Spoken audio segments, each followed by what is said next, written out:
Manhattan the way you've probably never seen it before.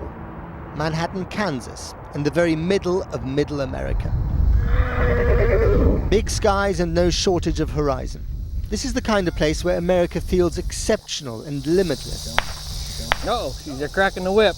We joined the annual cattle drive across the drought-dried plains of Kansas to celebrate the state's 150th birthday. Here! And yes, in case you're wondering, this is a historical reenactment. Reliving the past, or an idealized version of it, is all the rage today. And the uncertain future promises to be no better than the glum present. Let's hold these here, we'll bring them big steers back up. It's 1,000 miles from the other Manhattan, but like everyone else, everywhere else, they too were glued to their televisions on that late summer's day 10 years ago. I think 9/11 played a major impact on our country. It woke our country up, it created a united atmosphere within our country. But I think our country and our government is just it's like a runaway stagecoach. It's out of control. And I said, until the American people step up, stand their ground, and take charge, we're going to have some problems. What are America's biggest enemies these days? Ourselves, I think. Yourselves? I think. It's not what you'd expect to hear from a cowboy.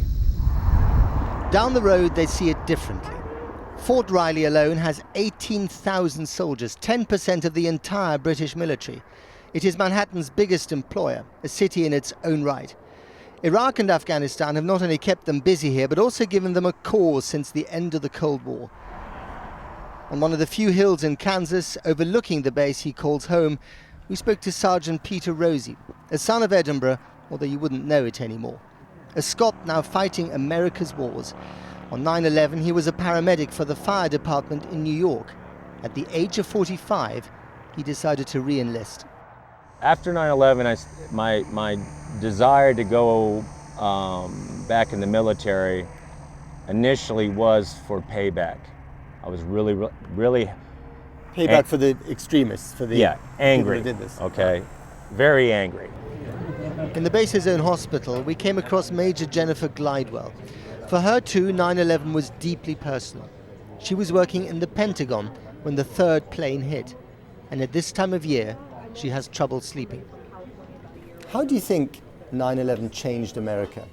I think at a core level, for those of us directly involved in 9/11, we all lost a lot of naivete that day. Some of the sights and sounds, nobody should know what those things are.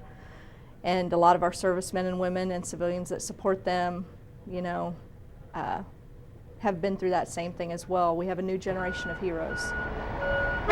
America has spent 10 years, trillions of dollars and thousands of lives trying to change the world.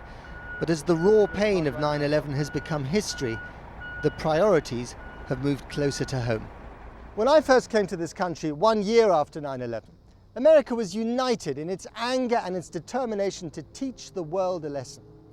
But 2 bruising wars and 1 long recession later, this once all-bestriding colossus is coming to terms more and more with its own limitations like perhaps never before. And here in Manhattan, Kansas, like in the rest of the country, what's really undermining American self-confidence is not the enemy from outside, but the threat from within, the failing economy. The well-scrubbed streets hide the weak economic pulse here. The state's unemployment is at 9.1%, uncannily similar to the national average, and a number which even the White House now admits will not improve before next year's election. Let's take a look here. You've got your function. At the Manhattan Workforce Center, Daniel is one of the reluctant regulars, a member of the nouveau poor middle class. Although he's a trained engineer who's even worked on a nuclear sub, he's been out of work for almost a year. How tough is it finding a job at the moment? Well, I've been out of work now for 11 months and have in that time only had one interview. One interview? One interview. In 11 months? In 11 months. Sometimes it's hard, just to go ahead and put in more applications and so on, just because a lot of times I don't even hear back. Back on the cattle trail, they're getting ready for an early dinner. What they hope to reenact And what America is desperate to rekindle is that pioneer spirit. 9/11 triggered a decade in which America tried nation building overseas. The next decade will be all about nation building at home. Matt Fry, Channel 4 News, Manhattan, Kansas.